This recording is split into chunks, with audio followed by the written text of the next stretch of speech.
저희가 지난주일 살펴본 말씀은 이제 성탄의 기쁜 소식을 목자들이 먼저 듣게 되어졌다 하는 내용이었죠.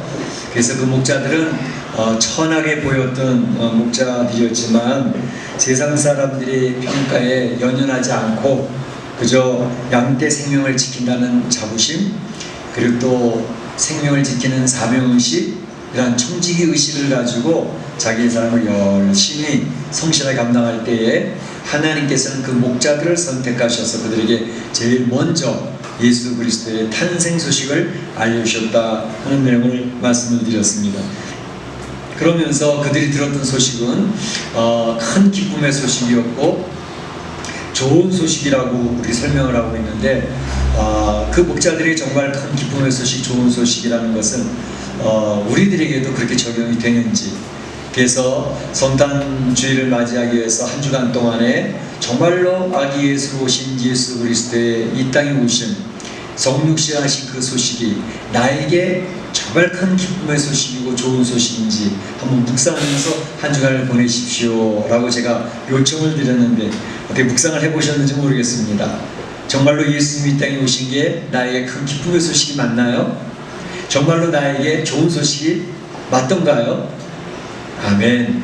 예, 그것을 묵상하면서 그 예수님이 이 땅에 오신 게 나에게, 다른 사람이 아닌 나에게 큰 기쁨의 좋은 소식인 것이 믿어졌다면, 느껴졌다면 이 성탄절을 맞이하는데 큰 은혜가 있게 되겠습니다. 오늘 본문에도 사실은 주의 소식, 주의 천사를 통해서 하나님의 소식을 듣게 됐던 한 사람이 소개되고 있습니다. 근데 이 사람은 주의 천사의 소식을 듣고 굉장히 당황스러워했고 혼돈스러워했던 내용이 나오고 있는 것을 볼 수가 있습니다. 주의 사자의 소식을 듣고 당황해했던 사람은 누구였는가 하는 것을 살펴보면 이미 여러분들이 아시는 것처럼 마리아의 남편 요셉이었습니다. 요셉은 마리아와 약혼한 사이였습니다. 약혼해서 결혼하기 전이었는데 결혼하기 전에 그는 동거하지 않고 따로따로 있었던 그런 상황이죠. 그런데 유대인의 풍습에는 약혼만 해도 법률상 남편으로 인정받기 때문에 이 성경에서는 그 요셉을 마리아의 남편이라고 부르고 있는 것을 볼 수가 있습니다. 그런데 이 요셉이 당황스러울 수밖에 없었던 것은 이 요셉은 마리아와 한 번도 잠자리를 해본 적이 없는데 지금 마리아가 임신했다는 소식을 듣게 되어졌던 것입니다. 얼마나 황당했을까. 그 요셉은 깊은 고민에 빠지지 않을 수가 없었습니다. 그의 마음속에 배신감 같은 게 생기지 않았을까, 그런 생각도 해보게 됩니다. 왜냐하면 자신과 결혼을 앞둔 여인인데 자신이 알지도 못하는 아이를 가졌다는 것은 그 요셉에게는 엄청난 충격으로 다가오지 않았겠습니까? 배신의 감정, 좀 더 나가면 미움의 감정, 정말 받아들일 수 없는 그런 상황, 머리가 엄청나게 복잡한 겁니다. 뿐만 아니라 자신이 그 약혼한 아이 마리아가 임신했다는 사실을 공개하는 순간, 사람들 앞에 알리는 순간 이 마리아는 사람들에게 끌려 나와서 길거리에서 많은 사람들 앞에서 공개적으로 돌에 맞아 죽어야 되는 것, 그것이 곧 율법이었고 율법에 처벌받게 되는 것은 너무나도 기정사실이었던 것이죠. 그런데 우리 성경에 보게 되면 이 요셉은 의로운 사람이라 이렇게 소개가 되고 있습니다. 의로운 사람, 그러면서 이 의로운 사람이기 때문에 그가 취했던 행동을 설명하는데, 그는 임신을 한 자기가 알지도 못하는 아기를 가졌다는 사실에 대해서 분노를 표출하지 않고 이 사실을 공개하지 않으면서 조용히 그 관계를 끊으려고 했다고 성경은 설명하고 있습니다. 그러니까 마리아가 사람들 앞에 끌려 나와 공개 처형 당하는 것을 그는 원치 않았던 것을 볼 수가 있습니다. 마음이 복잡하고 머리가 복잡한 그 순간 그는 하나님 앞에 나와 엎드리고 있는 것을 볼 수가 있습니다. 이 일을 생각할 때에 마음이 복잡하고 혼돈스럽고 제가 어찌할 수 없는 그런 상황을 만났을 때에 요셉은 하나님 앞에 나와 엎드리고 있었고 하나님을 바라보고 있었고 하나님을 묵상하고 있었다고 하는 사실입니다. 바로 이것은 우리들에게 원래 이 세상을 살아가는 우리 성도들, 이 멕시코 이민에 살면서도 우리가 감당할 수 없는 그런 일들을 만나지 않습니까? 어려운 일들을 만나지 않습니까? 도무지 나의 능력을 풀 수 없는 내 능력 밖의 일들을 만나고 이해할 수 없는 그런 상황들과 혼돈스러운 일들을 만나게 될 때 우리는 어떻게 합니까? 소리를 질러보기도 하고 통곡하기도 하고 탄식하기도 하며 좌절하는 그런 모습이 우리에게 있지 않았겠습니까?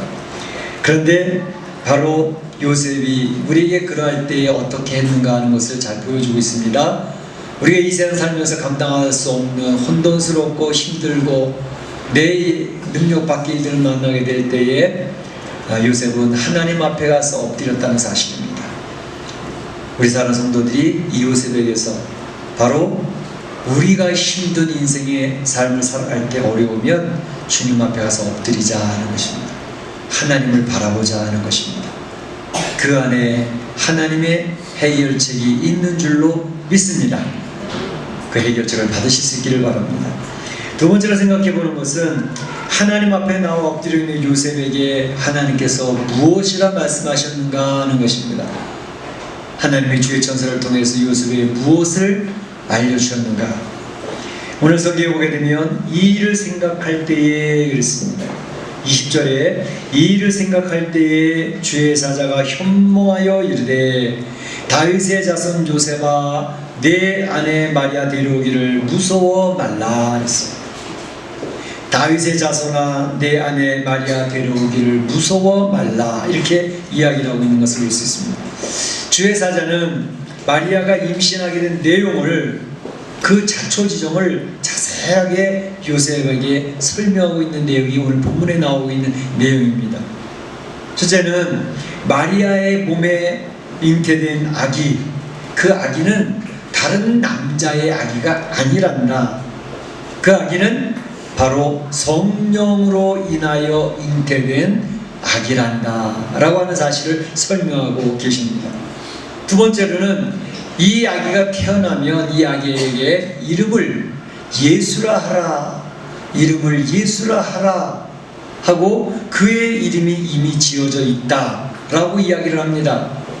세 번째로는 이 아기가 이렇게 잉태되어지고 이 땅에 오게 되어지는 것은 갑작스럽게 사고로 생겨진 내용이 아니라 구약 성경에서 그 많은 선지자들이 계속해서 반복해서 이야기했던 그 내용들이 주의 말씀, 주의 선지자로 인해서 말씀했던 것들이 지금 이루어지고 있는 것이다 이렇게 얘기합니다.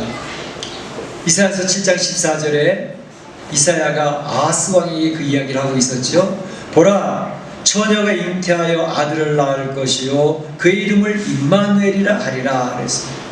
보라, 처녀가 잉태하여 아들을 낳을 것인데 그 이름은 임마누엘이라 하리라. 이미 오래전 선지자를 통해서 처녀가 잉태한다고 하는 사실을 선언했고 그것은 임마누엘, 하나님이 함께 하시는 그런 아이가 된다는 사실을 이야기했다는 사실을 지금 주의 천사가 당황하고 있고 혼돈스러워하고 있는 요셉에게 자세하게 설명해서 풀어주고 있는 그런 내용이 나오고 있는 것을 볼 수가 있죠. 이 설명을 듣게 될 때에 요셉이 받아들이기 쉬운 내용이 아니었습니다. 어떻게 생각하세요? 여러분들이 천사가 이렇게 자세하게 설명해 줘도 여러분들이라면, 나라면 바로 이 내용을 쉽게 받아들일 수 있었겠는가 하는 것입니다. 주의 선지자들의 예언이 지금 나의 여인 마리아에게 이루어지고 있단 말인가? 주의 선지자들이 그렇게 얘기했던 그 내용이 지금 내 여인에게 이루어지고 있단 말인가? 글쎄. 두 번째로 아기 이름 보통 누가 짓습니까? 아기 이름을 보통 누가 지어요? 우리 신민철 집사님, 동빈이 예빈이 이름 누가 지었어요? 할아버지가 지어주셨구나. 그렇죠. 우리 아기를 태어나면 할아버지가 아기의 이름을 지어주든지 아니면 자기 부모가 그 아기 이름을 짓습니다. 그래서 태어난 아기의 이름은 바로 가까이 있는 가족이 이름을 지어주는 것인데, 오늘 본문에는 이미 이 아이의 이름은 지어져 있다라는 것입니다. 그 이름은 예수라는 것입니다. 예수, 이는 곧 자기 백성을 그의 죄에서 구원할 자이시니라. 이 예수라는 이름이 지어져 있다라고 이야기를 합니다. 이름을 예수라 하라라고 얘기했던 것입니다. 거기까지는 요셉이 그럴 수도 있다, 그럴 수도 있겠지. 그런데 도무지 이해가 되지 않는 것은 어떻게 성령으로 인하여 이 아기가 잉태될 수 있다는 말인가? 자연 섭리에서 도무지 불가능한 일이 아닌가? 이것은 듣지도 못하고 보지도 못했던 이런 일.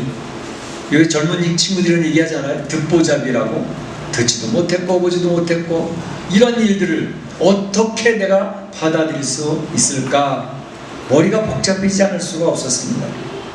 제가 이제 우리 사랑하는 성도들하고 예배를 드리면서 늘 강조 설명드렸던 내용은, 신앙의 세계는 이해해야 하는 세계가 아니라 그 이해의 세계, 이성의 세계를 뛰어넘습니다 라는 얘기를 자주 강조해서 말씀드렸는데, 이 세상 사람들은 이해함을 통해서 세상을 받아들이는 가치관에 익숙해져 있습니다. 그러니 그렇게 자기가 이해할 수 있는 것을 받아들이는 그런 가치관에 익숙해져 있는 사람들이 이해되지 않는 내용을 전달받았을 때 그것을 받아들일 수 있었겠는가 하는 것입니다. 이런 일들을 당하게 되면 사람들은 당황스러워하고 혼돈할 수밖에 없는 것이죠. 이럴 때 보통은 사람들의 반응은 두 가지로 나타납니다. 두 가지의 반응은 이런 겁니다. 첫째는, 많은 사람들은 내가 이해할 수 없는 것이기 때문에 나는 받아들일 수 없어 하고 거부합니다. 대부분의 세상 사람들이 그렇게 태도를 취합니다. 말도 안 돼. 말도 안 되는 얘기, 만화 같은 얘기, 전설따라 삼천리 같은 그러한 얘기를 어떻게 받아들이라는 거야? 난 받아들일 수 없어. 나는 거부할 거야. 그런 얘기합니다. 두 번째로는, 일단 믿음으로 받아들이는 사람들이 있습니다. 이 세상에 도무지 이해되지 않는 일이 벌어졌어요. 그 일들이 나타났어요. 홍해바다가 갈라졌어요. 태양이 하늘 중천에 머물러 있어요. 도무지 이런 것들을 어떻게 받아들일 수 있느냐고 나타났는데, 그러니까 일단 믿음으로 받아들입니다. 그리고 나서 그것이 확인되어지는 과정들을 통해서 그 사실을 확인하게 되는 것들을 볼 수가 있습니다. 오늘 요셉의 경우는 이 두 번째 경우에 해당이 됩니다. 자신의 아내가 성령으로 잉태되어진 아기를 가졌다, 그리고 선지자들이 이야기했던 내용들이다, 그리고 그 이름이 예수라고 지어져 있다 라고 했을 때 이해할 수 없는 내용이지만 믿음으로 그 내용을 받아들였고, 받아들였던 그 요셉은 나중 이후에 그런 하나님의 선포한 내용의 그대로 사실이었다는 사실을 확인하게 되어진 것을 볼 수가 있습니다. 우리 성도들도 바로 요셉과 같은 태도를 취하고 있는 사람들, 그래서 신앙인들입니다. 믿지 못할, 받아들이기 힘든 그런 얘기가 성경에 많이 기록되어져 있지만 우리는 하나님의 거짓 없는 말씀을 믿음으로 받아들입니다. 받아들이고 믿고 있다 보니까 이해되어지지 않았던 내용들이 하나씩 둘씩 경험되어지기 시작을 하는 거죠. 그래서 사실이라고 하는 내용을 우리가 확인하게 되어지는 것입니다. 오늘 요셉이 보여줬던 것처럼 우리 사랑하는 성도들이 이 세상을 살아가면서 내가 머리로 이해되지 아니하는 부분은 그 믿음의 세계에 초월하는 세계에 있다는 것을 기억하고 믿음으로 받아들일 수 있는 축복된 성도들이 되시기를 주님의 이름으로 축원합니다. 오늘 아기에게로 오신 예수님 성령이 잉태됐다는 사실을 우리는 믿음으로 받아들이는 것입니다. 그러면 믿음으로 받아들인 요셉은 어떻게 행동했을까 하는 것입니다. 어떤 행동을 보였을까? 오늘 본문에서 그것을 보여주고 있습니다. 주의 사자의 분부대로 행하여 그의 아내를 데려왔으나 아들을 낳기까지 동침하지 아니하더니 나음의 이름을 예수라 하였더라 하는 것입니다. 그러니까 믿음으로 받아들였던 이 요셉은 분부대로 행했다. 주의 사자가 분부하는 대로 행하였다라고 얘기를 합니다. 그리고 아기를 낳기까지 동침하지도 않았고, 아기를 낳고 난 다음에는 그 주의 사자가 얘기했던 대로 그 이름을 예수라고 지었다는 것입니다. 분부대로 행하여 나음의 이름을 예수라 하니라. 주의 사자가 설명했던 것들, 이해로 받아들인 것이 아니라 믿음으로 받아들였던 내용, 그것을 요셉은 행동으로 자신의 믿음을 증명하고 있는 것을 볼 수가 있습니다. 그 행동은 뭐냐 하면 바로 순종이었습니다. 분부대로 행하였다 그러지 않습니까? 순종했다는 것입니다. 이름을 예수라고 지어라 그랬더니 네 알았습니다. 아기를 낳고 난 다음에 그 아이 이름을 예수라고 짓지 않았습니까? 그대로 순종을 하고 있는 것을 볼 수가 있습니다. 이 아기를 내가 낳았으니, 우리가 낳았으니 이 이름을 우리가 정할 거야 그러지 않고 주의 말씀한 대로 따랐다는 것입니다. 믿음의 순종은 하나님의 귀한 역사들을 경험케 합니다. 여리고성이 무너졌던 거 믿음으로 순종한 거 아닙니까? 믿음으로 순종하고 미련스럽게 위험스럽게 여리고성을 7바퀴 돕니다. 그리고 외칩니다. 무너져라. 그런데 여리고성이 무너지지 않습니까? 놀라운 사실을 확인하게 된 것은 믿음에 대한 순종의 행동을 하고 위험스러운 상황에서도 하나님 말씀대로 따랐을 때에 그들이 하나님 놀라운 역사를 경험하게 되어졌다는 것입니다. 지난번에 말씀드렸던 것처럼 나만 장군도 하나님의 사자 엘리사의 말씀에 순종하고 요단강에 가서 7번 몸을 담그니 그의 문무병이 깨끗하게 나았다. 하나님의 역사를 경험하게 되었습니다. 하나님 세계의 역사들을 경험하는 방법은 바로 하나님 믿음으로 그 말씀 앞에 순종하는 사람들이 하나님의 역사를 경험하게 되어집니다. 우리 예수님조차도 하나님이 말씀하신 대로 순종하고 계시지 않습니까? 죽기까지 복종하셨으니, 예수님이 하나님의 말씀에 복종하면서 십자가에 나아가 죽으심으로 인류를 구원해내는 하나님 놀라운 역사를 이루고 계시는 것을 볼 수가 있습니다. 우리 사랑하는 성도들이 이 119인민의 삶을 살면서 또 내가 한평생 삶을 살아가면서 하나님의 놀라운 역사를 경험하기를 원하신다면 믿는 자가 되어야 되고 믿음에 순종하는 자가 되어지는 행동을 보이면, 그런 결단을 보이고 주의 말씀을 따라가면 하나님의 놀라운 역사를 경험하게 된다는 사실을 오늘 요셉은 우리에게 보여주고 있습니다. 바로 요셉의 믿음과 순종의 삶은 마리아 몸을 통해서 이 땅에 예수님이 순탄하게 오실 수 있도록 하나님의 역사를 이루는 그러한 인물이 되어졌다는 것을 이야기합니다. 그래서 이 요셉은 예수님의 육신의 아버지라고 하는 칭호를 얻는 영광을 누리게 되어졌던 것을 볼 수가 있습니다. 하나님의 육신을 입고 이 땅에 오신 성탄을 축하하는 예배를 우리가 드리고 있죠.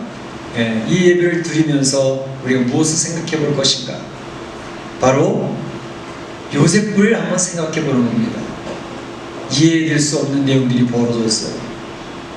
주의 사자가 설명을 하는데 도무지 이해하려고 발버둥을 쳐봐도 이해가 안 되어집니다. 그런데 요셉은 이해되지 않는 그 내용을 가지고 하나님 앞에 가서 엎드려 기도합니다. 주님, 도무지 받아들일 수 없는 상황이 제 앞에 벌어지고 있습니다. 혼돈스럽습니다. 배신감과 미움도 생기고 있습니다. 어찌하면 될까요? 그 하나님의 사자가 그에 자세히 설명해주고 있지 않습니까? 근데 설명을 들어봐도 받아들이기가 어려운 거예요. 그러나 요셉은 믿음으로 그 역사들을 받아들이고 있습니다. 믿음으로 받아들일 때에 하나님의 일들을 경험하게 됩니다.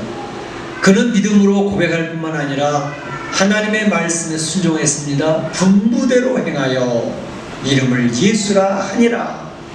그 말씀처럼 순종을 하니까 예수 그리스도께서 이 땅에 육신을 입고 오신 그 길이 순탄하게 열려졌고 하나님의 사역이 이루어지는 그 세상을 볼 수 있게 되어졌던 것입니다. 오늘 이 말씀을 생각해 보면서 오늘 우리 생각하는 것은 하나님은 지금도 하나님의 역사를 이루어 가시는 분이십니다. 하나님의 역사를 이루어 가시는데 하나님은 사람을 찾고 계십니다. 어떤 사람? 믿음으로 순종하는 사람은 누구냐? 우리 멕시코 한인 장로교회에서 믿음을 가지고 주의 말씀을 따르며 그 주의 말씀 앞에 순종의 행함을 보일 수 있는 그러한 성도를 내가 찾고 있단다. 그러면 내가 그를 도구로 사용해서 하나님의 귀한 역사가 이루어지는 것을 너희들에게 확인시켜 주겠다, 이렇게 이야기를 하고 계시는 것이죠. 오늘 성탄 축하 예배를 드리면서 요셉을 생각해 보면서 바로 우리의 성도들이 요셉과 같은 믿음과 순종의 사람들이 되시기를 주님의 이름으로 축복합니다. 축원합니다. 이 시간에 우리 다 같이 한 목소리 기도하겠습니다. 오늘 주님의 말씀을 기억을 하면서 하나님, 요셉과 같은 그러한 기도하는 사람, 믿음으로 받아들이는 사람, 믿음의 결과로 순종하는 삶을 살아가서 하나님 놀라운 세계에 그 역사를 경험하는 신앙인이 될 수 있게 해달라고 기도하는 성도 되시길 바랍니다. 기도합니다. 사랑의 하나님, 감사합니다. 오늘